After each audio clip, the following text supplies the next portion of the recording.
Shalom sahabat-sahabat terbaik channel ini, salam sukacita. Bertemu kembali kita untuk melanjutkan pembahasan pelajaran kita. Saat ini kita masuk pelajaran yang keempat untuk triwulan yang kedua di tahun 2021. Judul pelajaran kita, Satu Perjanjian Kekal. Mari kita minta tuntunan kuasa sorga, kita berdoa. Bapa di sorga, kami butuhkan kuasa Roh Kudus-Mu kiranya hadir saat ini, menerangi hati dan pikiran kami, agar kami boleh mengerti setiap firman yang akan kami perdalam. Di dalam nama Yesus kami selalu berdoa dan bersyukur. Amin. Ayat yang melandasi pembahasan kita diambil dari Kejadian 17 ayat yang ke-7. Firman Tuhan berkata seperti ini. Aku akan mengadakan perjanjian antara aku dan engkau, serta keturunanmu, turun-temurun menjadi perjanjian yang kekal, supaya aku menjadi Allahmu dan Allah keturunanmu. Nah, saudaraku, pelajaran kemarin kita sudah mengungkap bagaimana Tuhan berinisiatif untuk menghubungkan umat manusia dengan dirinya sendiri lewat Nuh. Dan saat ini kita akan melihat perjanjian yang diikatkan Tuhan dengan Abraham. Pelajaran pertama, Yahweh dan perjanjian Abrahamis. Pada zaman kitab suci, lebih khusus orang-orang timur dekat kuno, mereka sangat memandang penting arti nama-nama. Orang-orang Ibrani selalu berpikir bahwa sebuah nama itu menggambarkan sifat atau watak pribadi yang diberi nama, atau pikiran-pikiran, emosi dari seseorang yang memberikan nama, ataupun situasi lingkungan yang dekat dengan orang itu ketika nama tersebut diberikan kepada orang itu. Kita akan bicara tentang nama-nama, termasuk nama Allah. Nah, ketika Allah untuk pertama kali masuk dalam satu hubungan perjanjian dengan Abraham, dia memperkenalkan dirinya dengan nama Yahweh, Yahweh. Dia yang kekal, dia yang ada dengan sendirinya, atau dia yang memiliki segala sesuatu oleh dirinya sendiri, atau dia yang hidup selama-lamanya. Banyak arti daripada Yahweh, yang saat ini banyak yang mengatakan, oh itu Yahweh atau Yehovah. Walaupun dalam budaya orang-orang Ibrani, mereka tidak pernah menyebutkan nama ini ketika mereka berjumpa dengan Yahweh. 4 huruf sakral bagi mereka. Mereka akan sebutkan Adonai, karena mereka menganggap bahwa mereka tidak layak untuk menyebutkan nama Allah yang suci. Ini luar biasa. Sifat-sifat Allah yang kelihatannya ditekankan oleh gelar ini, yaitu dia dengan sendirinya dan setia. Dia adalah sumber kehidupan. Berbeda dengan dewa-dewa kafir yang tidak memiliki keberadaban, terpisah dari imajinasi dan banyak para penyembahnya. Nah, Allah sendiri, coba terangkan arti Yahweh di dalam Keluaran pasal 3 ayat yang ke-14. Dia katakan, aku adalah aku. Arti kata ini menggambarkan kenyataan keberadaan Allah yang tidak bersyarat. Sementara itu juga berarti dia mengatur masa lalu, masa sekarang, dan masa yang akan datang. Yahweh adalah nama pribadi Allah. Pengenalan Yahweh sebagai dia yang membawa Abraham keluar dari Ur Kasdim merujuk pada pengumuman perjanjian Allah dengan dia di dalam Kejadian pasal yang ke-12. Allah mau Abraham mengenal namanya karena nama itu menyatakan identitasnya, sifat pribadinya, dan karakternya. Dan dari pengetahuan ini, kita dapat belajar untuk percaya kepada janji-janjinya. Keluaran 3 ayat yang ke-14. Firman Allah kepada Musa, akulah aku. Lalu firmannya, beginilah kau katakan kepada orang Israel itu, akulah aku telah mengutus aku kepadamu. Ya saudaraku, aku inilah nama Tuhan. Ini terdiri dari 4 huruf dalam bahasa Ibrani, yaitu Yahweh, yang saya katakan tadi. Sakral bagi orang-orang Israel, bagi orang-orang Ibrani. Rasul Paulus menerjemahkan sebagai dari dia yang ada dan yang sudah ada dan yang akan datang. Wahyu 1 ayat yang 4. Jadi itulah yang kekal. Nama Tuhan mewakili keberadaannya sendiri, kekekalannya dan kedaulatannya atas sejarah. Musa coba menggunakan nama ini ketika menceritakan percakapan pertama antara Tuhan dan Abraham. kita didorong untuk mengetahui nama Tuhan, bahkan artinya, sehingga kita dapat percaya sepenuhnya hanya kepada Allah kita yang adalah segala-galanya bagi kita. Poin selanjutnya, El Shaddai, Allah yang Maha Kuasa. Kembali, nama yang lain yang disampaikan kepada Abraham. Kalau pertemuan pertama Abraham dengan Allah, Allah memperkenalkan dirinya dengan Yahweh. Kali ini dia datang dengan nama yang berbeda.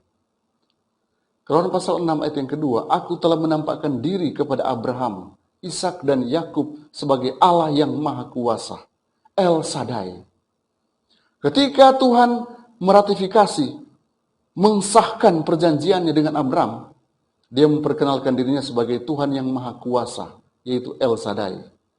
Abraham tidak dapat memiliki anak karena kelemahan dan kerapuhan sifat manusia yang jatuh. Meskipun demikian, yang Maha Kuasa masih memiliki kekuatan yang cukup untuk mewujudkannya. Makanya, kali ini Allah memperkenalkan El Shaddai, Allah yang Maha Kuasa kepada Abraham.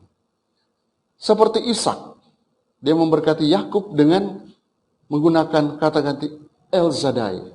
Dan Tuhan juga muncul di hadapan Yakub dan menggunakan nama El Shaddai. Yakub juga menggunakan nama yang sama untuk memberkati orang lain, yaitu El Shaddai. Tuhan itu Maha Kuasa dan dia juga memiliki kekayaan yang tak ada habisnya. Dia bersedia memberikan dari kekayaan ini kepada setiap orang yang mencari dia dengan iman dan ketaatan. Mungkin kita merasa kekurangan. Kita akan menyebut Tuhan yang Maha Kuasa, El Shaddai. Keberadaan Abraham, dia tidak memiliki anak. Dan sebagai manusia yang rapuh, yang lemah, dia mungkin merasa risih oleh karena tidak memiliki keturunan. Tetapi kali ini Tuhan datang dengan satu janji yang sungguh luar biasa. El Shaddai, akulah Allah yang Maha Kuasa. Akulah Allah yang siap memberikan berkat kepadamu. Dan saya percaya, Tuhan yang sama juga siap datang kepada saudara dalam kelemahan saudara, dalam kerapuhan sifat saudara sebagai manusia. Tuhan ingin datang sebagai El Shaddai, Allah yang siap memberikan apa saja yang kita butuhkan. Kalau kita mencari dengan iman yang teguh. Kemudian, poin selanjutnya, dari Abram menjadi Abraham. Pendahuluan tadi saya sudah sempat sampaikan. Ada makna yang sungguh luar biasa dari nama ini. Dan nama ini adalah menunjukkan karakter daripada orang tersebut. Kejadian 17 ayat yang kelima. Karena itu namamu bukan lagi Abram, melainkan Abraham. Karena engkau telah kutetapkan menjadi bapa sejumlah besar bangsa. Nama Tuhan mewakili karakternya. Jadi dengan cara yang sama juga saudaraku, nama orang di dunia timur dekat kuno mewakili karakter mereka. Ketika sesuatu yang penting terjadi dalam kehidupan seseorang, mereka dapat mengubah namanya. Tidak heran saat ini banyak orang yang mengubah nama. Kalau dalam Alkitab, Yakub dirubah namanya menjadi Israel. Yang tadinya dia bergumul melawan Allah, dia menjadi pemenang. Kemudian Yusuf, Safnat Paanea. Naomi, namanya Marah, artinya pahit. Dan kali ini, Tuhan mengubah nama Abram menjadi Abraham untuk menyoroti pemenuhan janji dari perjanjian itu. Abram berarti bapa yang ditinggikan. Allah mengubah namanya menjadi Abraham yang berarti bapa dari satu bangsa yang besar. Ini memperkuat iman Abraham bahwa benar dia adalah bapa daripada sejumlah bangsa yang besar. Walaupun pada saat itu dia belum memiliki keturunan. Tapi ketika namanya diganti, dia berkeyakinan bahwa El Shaddai akan memberkati dia. Dengan iman, dia pada akhirnya menerima janji itu. Nah, saudara-saudaraku yang diberkati Yesus Kristus, di dalam perjanjian biasanya ada langkah-langkah yang perlu disepakati bersama-sama. Dan kali ini kita akan lihat bagaimana langkah-langkah pemenuhan daripada janji kepada Abraham. Kejadian pasal 12 ayat yang pertama. Berfirmanlah Tuhan kepada Abraham, pergilah dari negerimu dan dari sanak saudaramu dan dari rumah bapamu ini ke negeri yang akan kutunjukkan kepadamu. Tuhan memeteraikan perjanjiannya dengan Abraham dalam 3 tahapan dengan masing-masing ada 3 bagian. Kita akan bahas Kejadian pasal 12, Kejadian pasal 15, dan Kejadian pasal yang ke-17. Kejadian pasal yang ke-12, 15, 17 adalah pengungkapan daripada janji Tuhan kepada Abraham. Ya, Tuhan menetapkan perjanjian ini secara langsung dengan Abraham dan keturunan daripada Abraham. Tetapi itu juga mencakup seluruh umat manusia. Nah, Kejadian pasal 12, ini pendekatan. Berfirmanlah Tuhan kepada Abraham. Kemudian perintah, pergi dari negerimu dengan janji, aku akan memberkatimu. Bagian awal, Kejadian pasal 12, Tuhan memperkenalkan sebagai Yahweh, dan kemudian ada perintahnya, pergi dari negerimu dengan janji, aku akan memberkatimu. Kemudian, Kejadian pasal 15, ada pendekatan Tuhan, akulah Tuhan. Kemudian perintahnya, ambillah bagiku seekor lembu betina, dipersembahkan, dan janjinya, kepada keturunanmu lah kuberikan negeri ini. Dan Kejadian pasal 17, pendekatan Allah itu, akulah Allah yang maha kuasa, akulah El Shaddai. Kemudian dengan perintah, setiap anak laki-laki di antara kamu harus disunat. Ini sebagai tanda perjanjian. Berbeda dengan bangsa-bangsa lain. Tuhan membuat perbedaan Abraham dan orang-orang lain. Janjinya, kuberikan negeri ini yang kau diami sebagai orang asing. Paling tidak, tahapan-tahapan ini boleh kita pahami. Karena tahapan-tahapan ini memperkukuh perjanjian di bagian awal. Jadi ketika Tuhan berbicara sebagai Yahweh di Kejadian pasal 12, Kejadian pasal 15, mengukuhkan kembali apa yang sudah diungkapkan Allah pada pasal yang ke-12 dan pasal yang ke-17. Tuhan kembali kukuhkan itu dengan meratifikasi sebuah perjanjian. Yesus saudaraku, mensahkan dengan sebuah perjanjian dan ada tandanya. Tandanya itu zunat. Kemudian poin selanjutnya itu kewajiban-kewajiban perjanjian. Kejadian 18 ayat yang ke-19 berkata, sebab aku telah memilih dia, supaya diperintahkannya kepada anak-anaknya dan kepada keturunannya, supaya tetap hidup menurut jalan yang ditunjukkan Tuhan, dengan melakukan kebenaran dan keadilan, dan supaya Tuhan memenuhi kepada Abraham apa yang dijanjikannya kepadanya. Nah, ini adalah perjanjian kasih karunia, saudaraku. Ini adalah inisiatif Tuhan, dan Tuhan menawarkan kepada kita untuk melakukan apa yang tidak dapat kita lakukan. Namun, itu bukanlah perjanjian sepihak. Mereka yang menerima perjanjian Allah harus melakukan bagian mereka, sederhana, penurutan. Perjanjian menjadi batal ketika kita tidak menuruti Tuhan. Tapi jangan salah, saudaraku. Tuhan tidak menyelamatkan kita karena kita hanya menurut saja. Dia menyelamatkan kita hanya oleh karena kasih karunia. Dia kemudian rindu supaya kita dengan cinta kita menuruti hukum-hukumnya. Yang merupakan tanggapan atas iman kita. Bahwa kita percaya bahwa Tuhan sudah menyelamatkan kita. Jadi ingat, karena ini perjanjian kasih karunia, itu berarti Tuhan berikan kita keselamatan itu cuma-cuma. Dia sudah tawarkan itu kepada kita. Dan kita perlu merespons dengan melakukan tanpa alasan. Kita datang mencintai Tuhan oleh karena Tuhan terlebih dahulu sudah mencintai kita. Inilah tanggapan iman kita atas kasih Allah yang Tuhan sudah nyatakan kepada kita. Jadi Tuhan menggunakan ketaatan kita untuk memenuhi akan janji-janji dari perjanjiannya di dalam saya dan saudara. Kemudian saudaraku, kalau kita bertanya, apa tujuan dari sunat sebagai tanda perjanjian?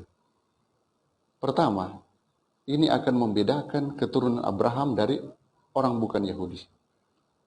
dan untuk mengabdikan ingatan perjanjian. Ingat, supaya keturunan Abraham akan mengingat terus bahwa benar mereka adalah umat perjanjian.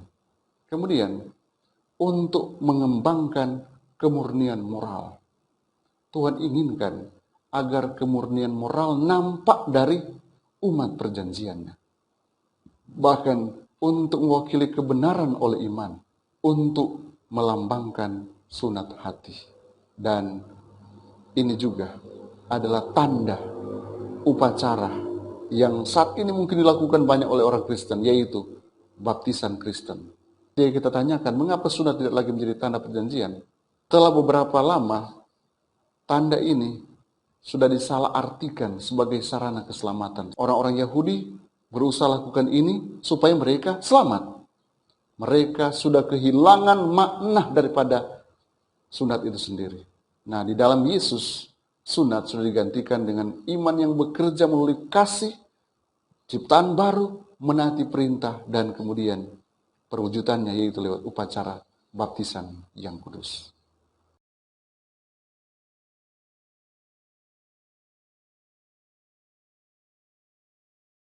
Pena inspirasi dalam buku Step to Christ, chapter 7. Apabila prinsip-prinsip kasih ditanamkan di dalam hati, apabila manusia dibaharui menurut gambar Khalik yang menciptakannya, makna perjanjian baru itu pun dipenuhilah. Aku akan menaruh hukumku di dalam hati mereka dan menuliskannya dalam akal budi mereka. Jika hukum itu sudah disuratkan di dalam hati, bukankah itu menjadi kehidupan kita? Penurutan, pelayanan, dan bakti, kasih adalah tanda yang benar daripada penurutan itu. Saudaraku, ketika kita menyadari bahwa ternyata kita juga adalah umat perjanjian, mari kita dengan setia melakukan apa yang Tuhan kehendaki. Karena penurutan adalah pelayanan kita tanpa syarat. Karena kita sudah diselamatkan. Kita rindu agar kita juga boleh menjadi berkat bagi orang lain. Dan orang lain juga boleh diselamatkan lewat kehidupan kita. Sarana yang Tuhan sudah buat untuk membuat saya dan saudara selamat, hendaklah menjadikan orang lain di sekitar kita juga bisa selamat dengan apa yang Tuhan inginkan kita pantulkan dalam kehidupan kita. Kiranya Tuhan Yesus memberkati kita semua. Mari kita berdoa. Bapa Surgawi, hadirlah di tengah-tengah kami. Biarlah Engkau akan lebih memperjelas untuk pelajaran yang sudah kami perdalam. Tolonglah kami agar kami lebih memaknai setiap firman yang sudah kami terima saat ini. Terima kasih Tuhan, karena Engkau akan tetap hadir bersama-sama dengan umat-umat perjanjian. Dan kami akan tetap menjaga jati diri kami. Kami akan tetap hidup sesuai dengan apa yang Engkau inginkan. Terima kasih Tuhan, karena Engkau akan hadir terus bersama-sama dengan kami semua. Karena kami selalu berdoa dalam nama Yesus Tuhan dan Juru Selamat kami. Amin. Kiranya Tuhan Yesus memberkati kita semua. Shalom.